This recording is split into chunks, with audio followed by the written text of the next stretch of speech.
Bonjour, nous nous retrouvons aujourd'hui pour vous montrer comment coudre le modèle Charlie, qui est disponible du 3 au 12 ans. Avec ce patron, vous pourrez réaliser un sweat pour les filles et les garçons. C'est un sweat à emmanchure raglan, il a un empiècement devant et une ouverture dans le raglan. Enfin, il a une capuche doublée. La couple est plutôt ample, proche du patron Jasmin. En fait, la longueur de hanche est similaire à Jasmin, mais on a donné un peu plus de largeur poitrine à Charlie pour donner un look très sportswear, ultra confort et loose à ce sweat capuche. Le volume est donc assez carré. Vous pouvez évidemment rallonger de quelques centimètres si vous souhaitez une longueur aux fesses. En tout cas, comme toujours chez Ikati, il est fortement recommandé de ne pas faire la taille du dessus. Donc, faites plutôt un 3 ans pour un enfant de 3 ans au standard de mesure référencé. Au niveau des détails, il y a des poches dans les coutures côté, elles sont évidemment optionnelles.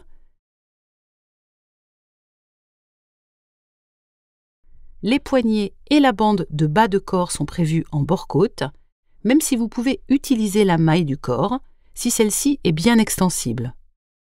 Enfin, ce qui caractérise Charlie aussi, ce sont ses belles finitions.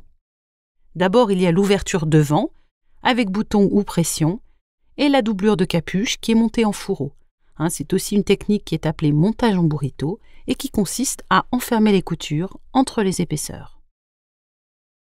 Le niveau de couture est intermédiaire. Charlie semble facile, mais il ne l'est pas tant que ça. Charlie est plus qu'un basique et il s'adresse à des couturières donc avec un peu d'expérience.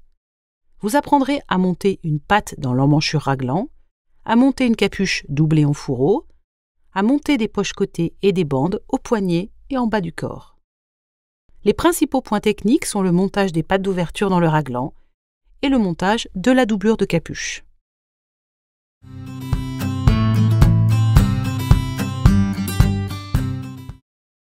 Alors, est-ce qu'on utilise une machine classique ou plutôt une surjeteuse ? On peut au choix monter le modèle à la machine classique ou à la surjeteuse. La surjeteuse est rapide car elle surfile et elle va piquer en même temps et elle permet des finitions quasi professionnelles. Mais on peut tout à fait monter Charlie avec une machine à coudre familiale et c'est d'ailleurs ce que je vais faire dans cette vidéo et c'est plutôt d'ailleurs ce que je recommande car je trouve qu'avec ces finitions de doublure et de pattes dans l'emmanchure, mieux vaut ouvrir les coutures au fer pour éviter les surépaisseurs. Un article dans la rubrique tuto technique du site d'Ikati est d'ailleurs consacré à la couture de la maille jersey sans surjeteuse. Vous y trouverez plein d'astuces et plein de conseils et en tout cas, l'essentiel est alors d'utiliser le point stretch de votre machine, comme on le voit ici, qui permet de maintenir l'élasticité de la maille, ou alors un point droit avec l'emploi d'un fil mousse en canette. Par ailleurs, moi je vous invite à utiliser des aiguilles spéciales jersey ou stretch pour une couture de qualité.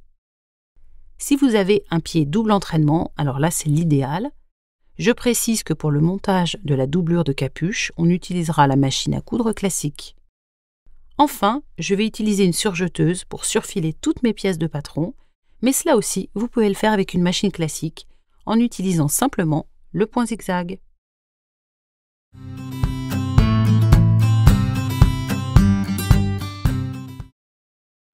Le modèle Charlie est à réaliser en maille. On va recommander en premier lieu l'usage de matière de sweat. Donc le sweat, c'est un jersey bouclette avec des mailles lâchées en boucle sur l'envers. Le fil utilisé pour cette matière est souvent un peu plus épais que le jersey. La taille du fil et les boucles sur l'envers va conférer à cette maille un aspect plus épais et assez gonflant, plus gonflant en tout cas que le jersey. Vous en trouverez du non gratté sur l'envers, cela s'appelle le French Terry ou le sweat non gratté, et vous le reconnaîtrez car les boucles sont bien visibles. C'est plutôt un tissu de demi-saison ou si vous souhaitez un sweat un petit peu léger. Lorsque la maille sweat est grattée sur l'envers, comme ici, alors on a un sweat avec un aspect molletonné et gonflant. On vous montre ici, sur différents sweats, un non gratté, un gratté de point intermédiaire et un sweat épais en triple fil, ultra chaud et moelleux. Si la matière est en coton, l'aspect est plus plat qu'avec une composition coton-polyester qui sera beaucoup plus gonflante. Sinon, on va pouvoir utiliser pour Charlie simplement des jerseys, plus ou moins lourds, et alors vous obtiendrez plutôt des t-shirts ultra amples, ou encore, comme ici, des jerseys matelassés pour obtenir un sweat structuré, texturé et plus épais. Dans ce cas, utilisez alors bien une aiguille spéciale jersey pour éviter de faire des petits trous dans le jersey et voir la watine lorsque vous devez découdre par exemple, comme j'ai pu le constater ici. Ah bah oui, je me suis fait avoir, j'avais oublié de mettre des aiguilles spéciales jersey et en décousant ma couture, j'ai mis en évidence un trou. Concernant les poignets et la bande bas de corps, on recommande l'usage d'un bord-côte qui est extensible. Pour les poignets, ces bandes sont en général un petit peu plus courtes que l'endroit où on doit les mettre afin de créer un effet légèrement resserrant. C'est pour cette raison qu'il faut vraiment s'assurer que votre tissu principal est au moins extensible si vous souhaitez l'utiliser au poignet et en bas de corps. Concernant la doublure de la capuche, de la découpe à l'encolure devant, de la patte de boutonnage et des poches, évitez les matières épaisses. Le tissu renard que je vais utiliser sur un des modèles est en sweat et c'est quand même un peu épais, même si ça passe. Je recommande plutôt d'utiliser au choix une chute de popeline, un jean très souple, du lin souple également ou encore un jersey. Concernant les fournitures, vous aurez besoin de fils coordonnés. Ici, je vais plutôt utiliser des fils contrastants pour que vous voyez bien, mais vous, ce sera du fil coordonné, de ciseaux, d'épingles ou de pinces qui sont vraiment très pratiques,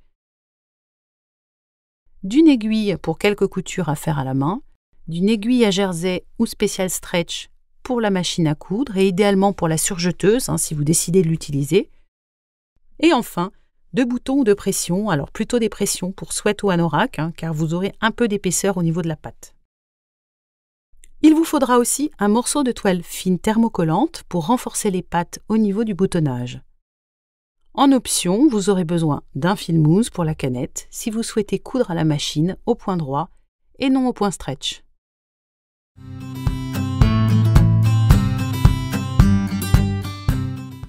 On a coupé toutes les pièces, alors juste 2 points importants. D'abord, faites bien attention, les pièces 7 et 8 se ressemblent et ont un sens, un haut et un bas. Il est donc vivement recommandé de les identifier sur les pièces de tissu. Ici, j'ai identifié le haut des pièces avec du fil, du bleu pour la pièce 7 et du blanc pour la pièce 8. On a entoilé par ailleurs sur l'envers la doublure de la sous-patte 8 et de la parmenture 7. Sans marge de couture, vraiment pour éviter les surépaisseurs. Alors d'autre part, j'ai un autre point aussi à vous mentionner, c'est les marges de couture qui sont incluses dans les patrons Ikati. Mais là, il y a 2 marges de couture différentes.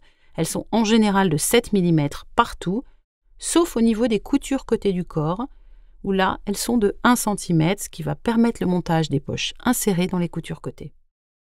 On a surfilé ou surjeté toutes les pièces du patron. On peut évidemment utiliser le point zigzag de la machine à coudre classique.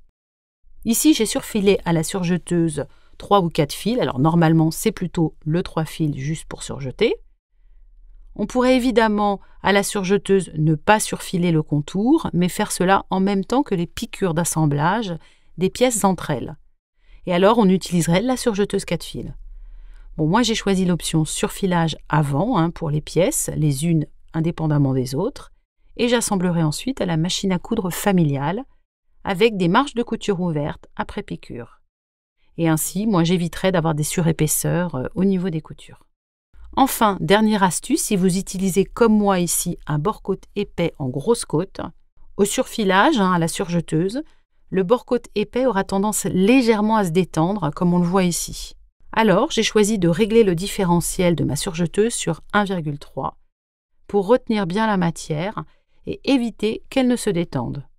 Et bien voilà le résultat, c'est une astuce à garder en tête si un jour vous devez coudre des côtes, comme des mailles ajourées qui sont en côte, ou des côtes pour des leggings par exemple.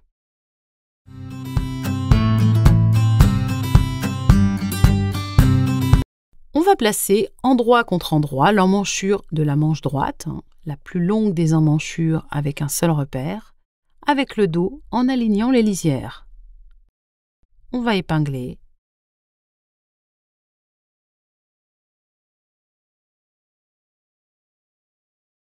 et on piquera à 7 mm.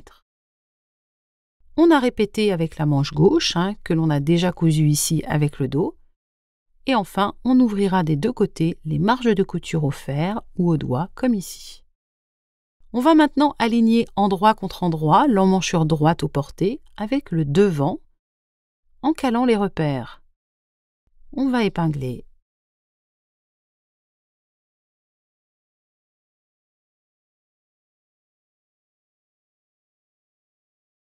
Et ensuite, on piquera à 7 mm.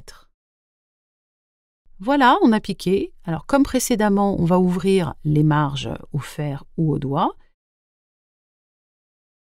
Et il est à noter que l'emmanchure gauche sera assemblée au devant, elle, un peu plus tard.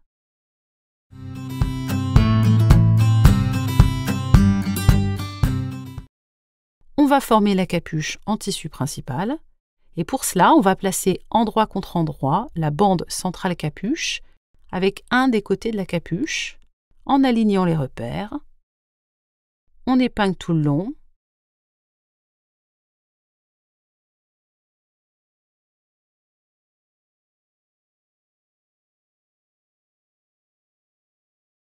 Et on va piquer à 7 mm. Bon, voilà, on a piqué. On va maintenant cranter la couture.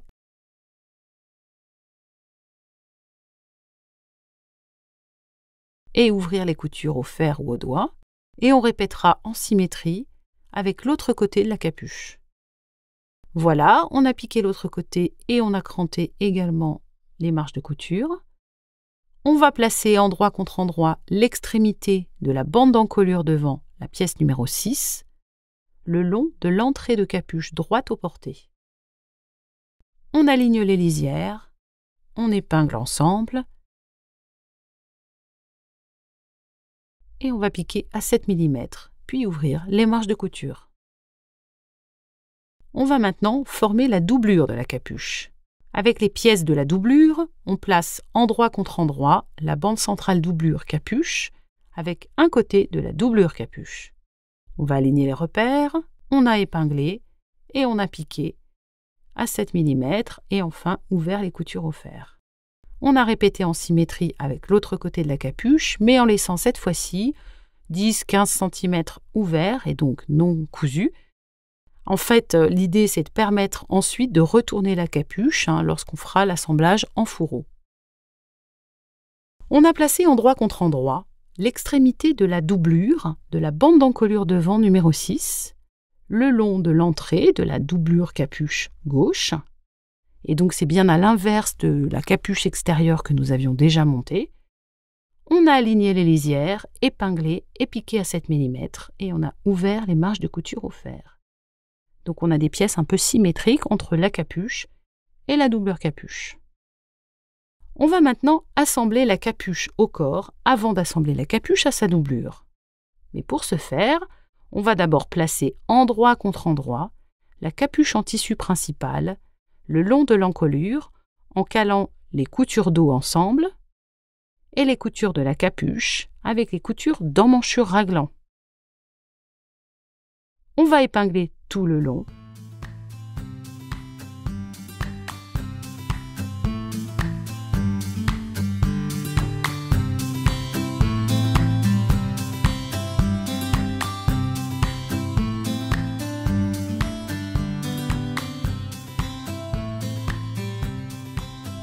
Et on piquera à 7 mm. Avant d'assembler la doublure à la capuche, on va d'abord monter la parmenture de l'ouverture devant pour qu'elle soit plus tard prise en sandwich dans la doublure. Concrètement, on va placer endroit contre endroit la hauteur la plus petite de la parmenture devant gauche numéro 7, le long du raglan devant gauche. Vous voyez, il m'a été utile de bien repérer avant le haut de cette pièce du patron. On va alors caler les repères, puis on épingle.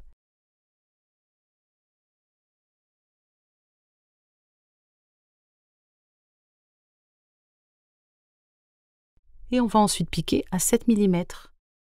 Et pour le moment, on va laisser en attente avec une petite épingle. C'est maintenant qu'on démarre l'assemblage de la doublure à la capuche. On va assembler endroit contre endroit la capuche et sa doublure par les lisières de l'ouverture de la capuche uniquement. Et tout ça en calant les coutures des bandes capuche ensemble et les coutures des bandes d'encolure. La parmenture numéro 7 est prise en sandwich entre l'encolure et la doublure de la capuche. On va épingler.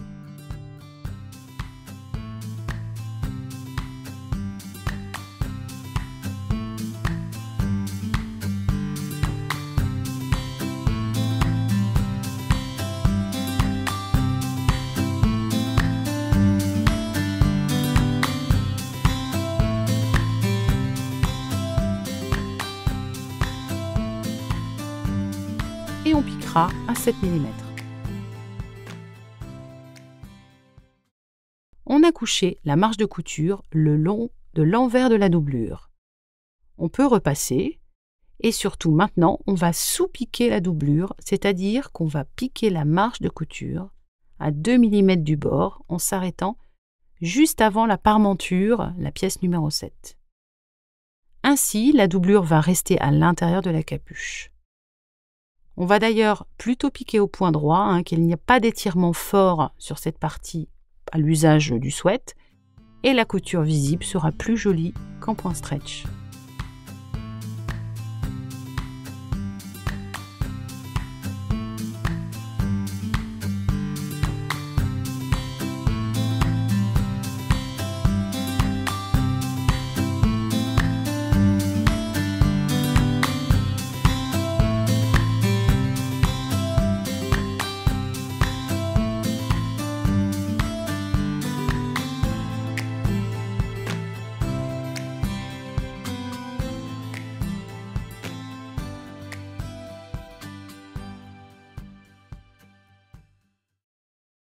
On va dégarnir l'angle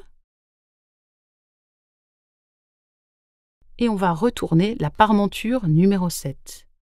On peut s'aider d'un poinçon ou d'une pointe, on repasse, puis on garde en attente.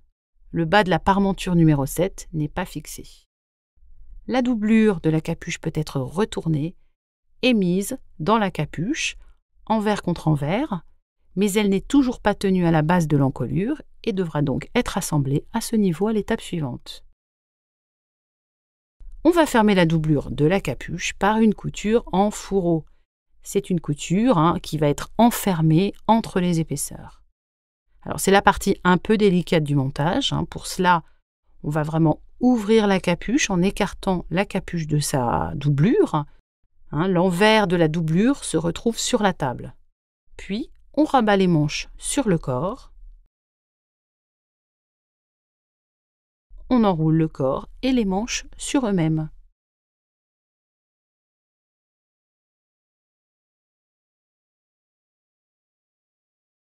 On va attraper l'extrémité devant gauche de la doublure capuche. On parle bien du côté gauche au porté.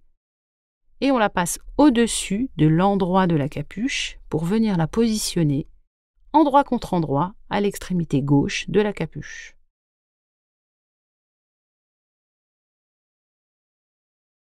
On épingle ensemble, endroit contre endroit. Vous voyez, par cette manipulation, le corps va être enfermé dans la capuche.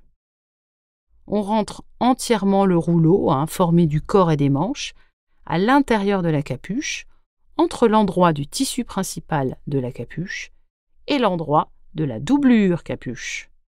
Donc ce petit rouleau, il est pris, comme on dit, en burrito, et la capuche forme comme une espèce de boule avec le corps et les manches dedans. On aligne alors les lisières basses de la capuche et de sa doublure, endroit contre endroit, tout le long de l'encolure. Et donc en fait, l'encolure, elle est prise en sandwich. On va épingler tout le long.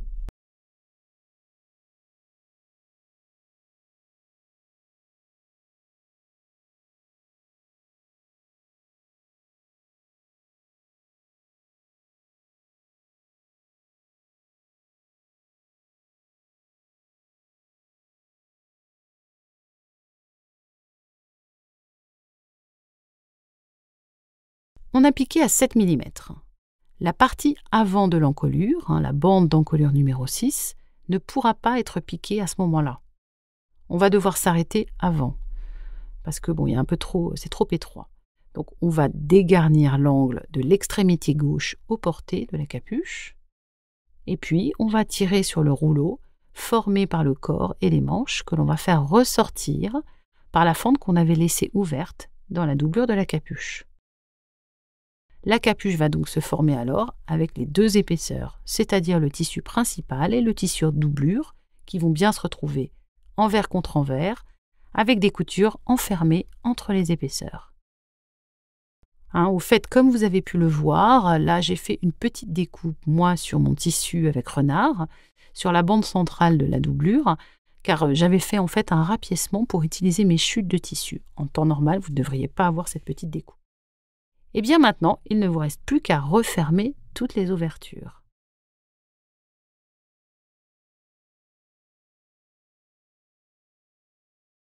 Pour la doublure capuche d'abord, on va fermer la fente laissée jusqu'alors ouverte dans la doublure par quelques points glissés à la main.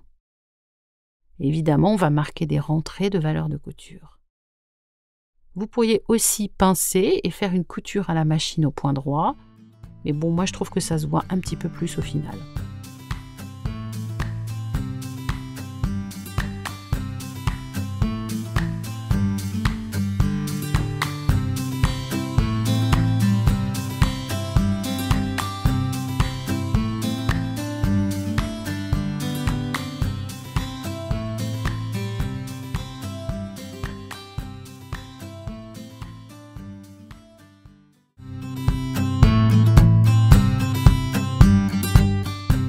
On va réaliser un rentré de 7 mm en bas de la bande d'encolure numéro 6, doublure. On va épingler le long de l'encolure.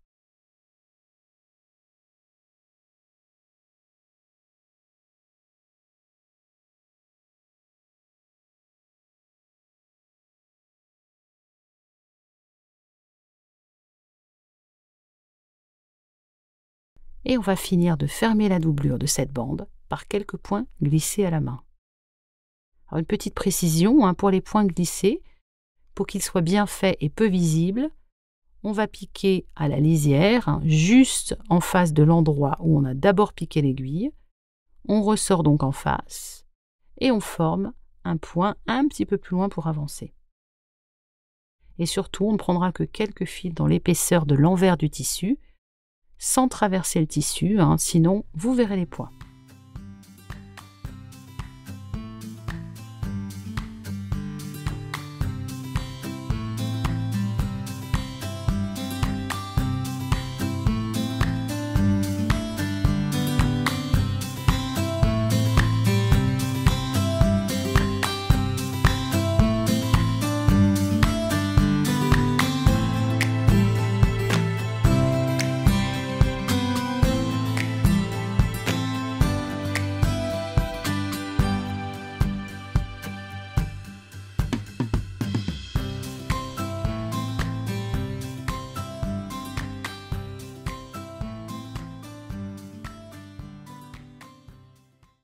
Autre technique, on peut bien entendu épingler la doublure de la découpe devant avec son rentré, puis on va surpiquer exactement sur l'endroit dans la couture à la base de notre découpe, afin de ne rien voir, en fait, de faire une petite surpiqûre quasi invisible.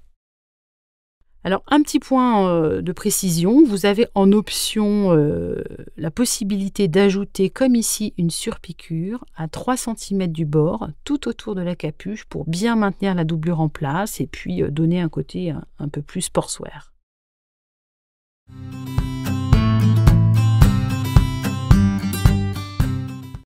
On va maintenant préparer la patte de boutonnage à l'emmanchure gauche. La sous-patte de doublure, la pièce numéro 8, est déjà entoilée sur l'envers, en dehors des marges de couture. On va placer endroit contre endroit la sous-patte et sa doublure. On va épingler les 3 côtés. La plus courte hauteur n'est-elle pas épinglée?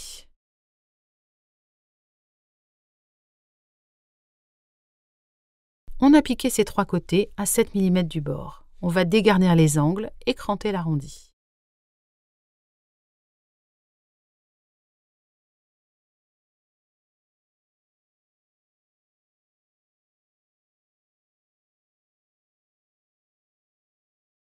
Puis on retournera soigneusement et on repassera.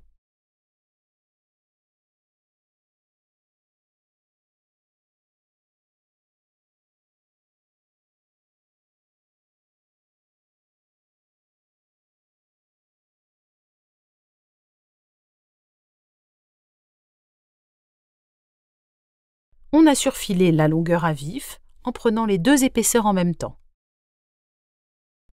On va aligner endroit contre endroit les lisières non cousues de la sous-patte et de sa doublure avec le haut de l'emmanchure devant gauche. On va caler selon les repères, évidemment. On va épingler.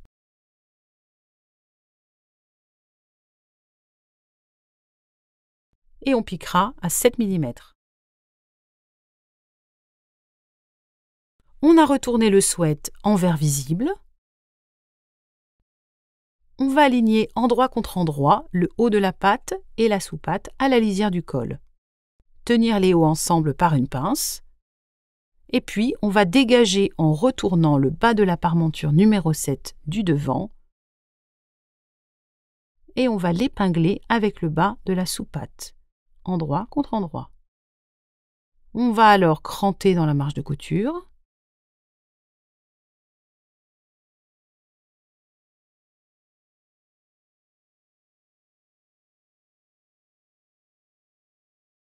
Puis on aligne le raglan du devant avec l'emmanchure devant gauche. Et ça, en calant exactement les repères. On épingle et on va démarrer la couture. Il faudra bien piquer à 7 mm très précisément, en partant du repère et jusqu'en bas de l'emmanchure. Alors voilà, on a piqué. Et on va piquer ensemble le bas de la sous-patte et de la parmenture dans la marge de couture.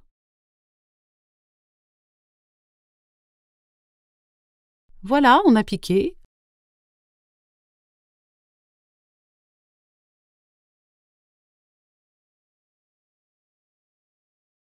On va placer la sous-patte numéro 8 en alignement sous la parmenture de la patte.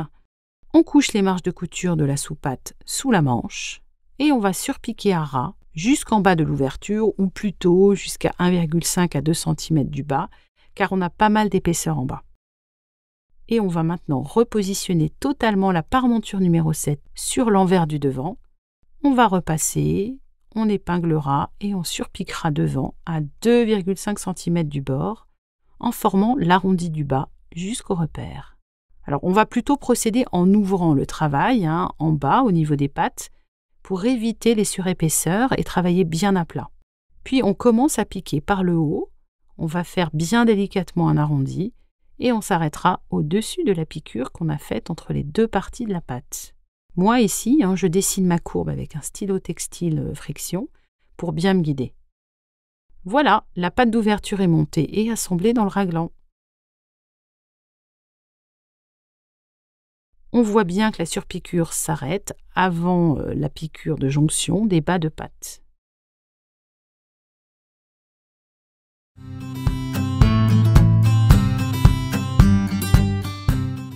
Alors, on a 4 parties pour former les poches. 2 seront cousues devant, 2 sur le dos. On les appelle des sacs de poche ou des fonds de poche. Ici, je vais parler de sacs de poche pour le devant et de fonds de poche pour le dos. On va positionner un sac de poche numéro 9 en tissu doublure sur le devant, endroit contre endroit, en alignant les lisières du bas et aux côtés de la pièce numéro 1. On épingle le côté.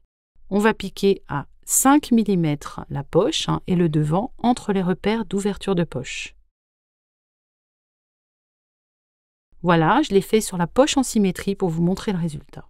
On va ouvrir la poche et on va repasser la marge de couture sous l'envers du sac de poche.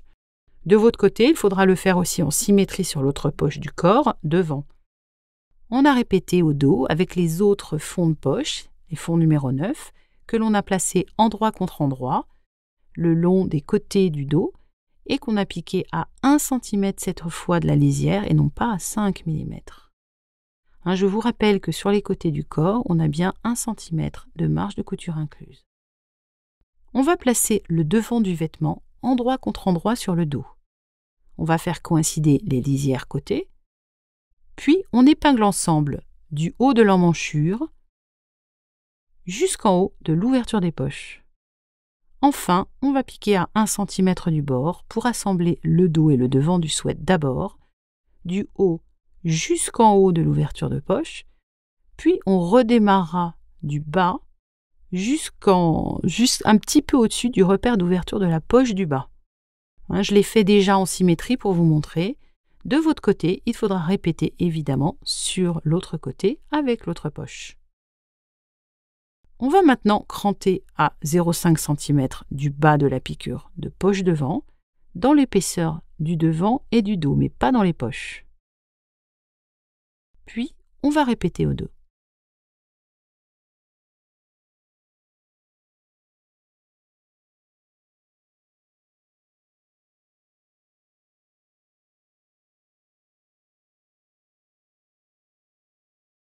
On ouvre et on va rabattre les sacs de poche et les fonds de poche, envers contre envers, des devants et dos.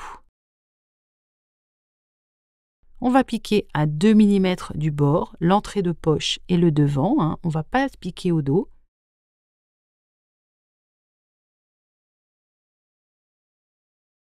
On épingle ensemble le sac et le fond de poche.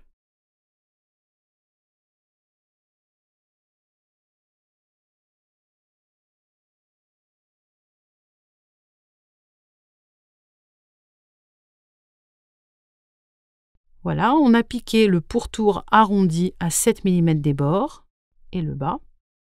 On va rabattre la poche sur l'intérieur et l'épingler sur le devant numéro 1. Puis, on piquera le bas de poche, le long du bas du corps, devant à 5 mm.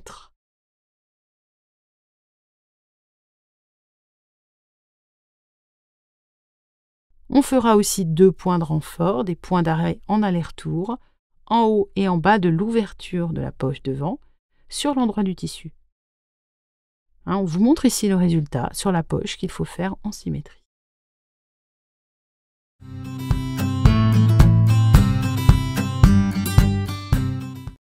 On va plier en deux une manche, endroit contre endroit, et aligner les lisières de dessous de manche.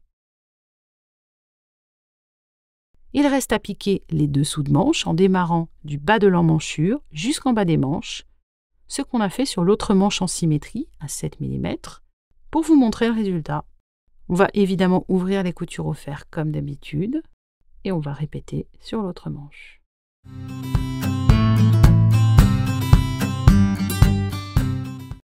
Pour former les bandes, on va plier en deux, endroit contre endroit, les deux bandes poignées numéro 5, et on piquera les extrémités ensemble à 7 mm, ce que j'ai fait ici sur l'autre poignet. Puis, on ouvre les coutures au fer ou au doigt. On va maintenant plier en deux, envers contre envers, les bandes dans leur longueur.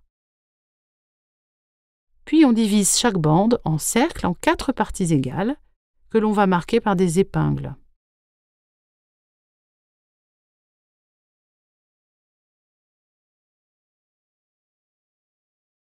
Et on va faire de même avec le bas des manches.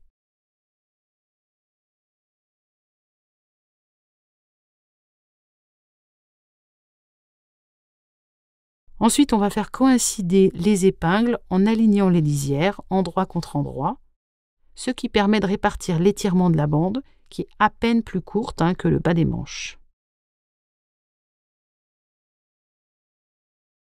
On va piquer au point stretch à 7 mm en étirant très légèrement entre chaque épingle, puis on va rabattre le poignet vers le bas.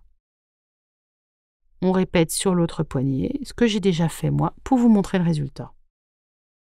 On va procéder de même avec la bande ceinture. On va superposer les pièces numéro 4, endroit contre endroit, et assembler leurs extrémités.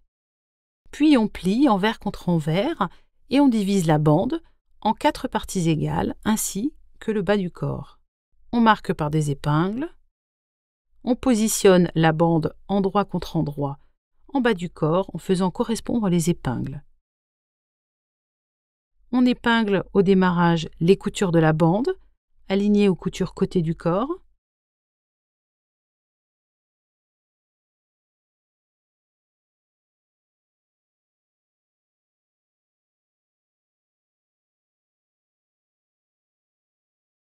Et le bas des poches va être pris dans la couture. On va piquer au point stretch à 7 mm à travers les épaisseurs. Voilà qui est fait. On va pouvoir rabattre vers le bas les bandes poignets et la bande ceinture. Vous voyez, sur ce modèle, on a choisi un sweat pour les poches, ce qui n'est vraiment pas idéal car c'est un peu épais au niveau des coutures. Et cela fait quand même des surépaisseurs. Ce qui n'est pas le cas, par exemple, avec le sweat marine pour lequel on a utilisé une popeline pour les poches. Alors, on a marqué les emplacements des boutons ou boutonnières sur le devant de l'ouverture. Si vous optez pour des boutons et des boutonnières, vous allez broder les boutonnières en parallèle à la lisière et coudre les boutons en vis-à-vis sur la patte, comme on l'avait fait ici sur cette version en matelassé. Pour l'option pression, qu'on a choisi ici, on a posé des pressions, des parties mâles sur le devant, les parties femelles sur la sous-patte. J'ai utilisé des pressions d'anorak qui sont assez résistantes et que l'on pose avec des pinces adaptées. Chaque fabricant propose une notice de fixation. Et bien voilà, c'est terminé. Nous avons réalisé un sweat avec une capuche doublée en fourreau, avec des bandes en bord côté épais et des pressions.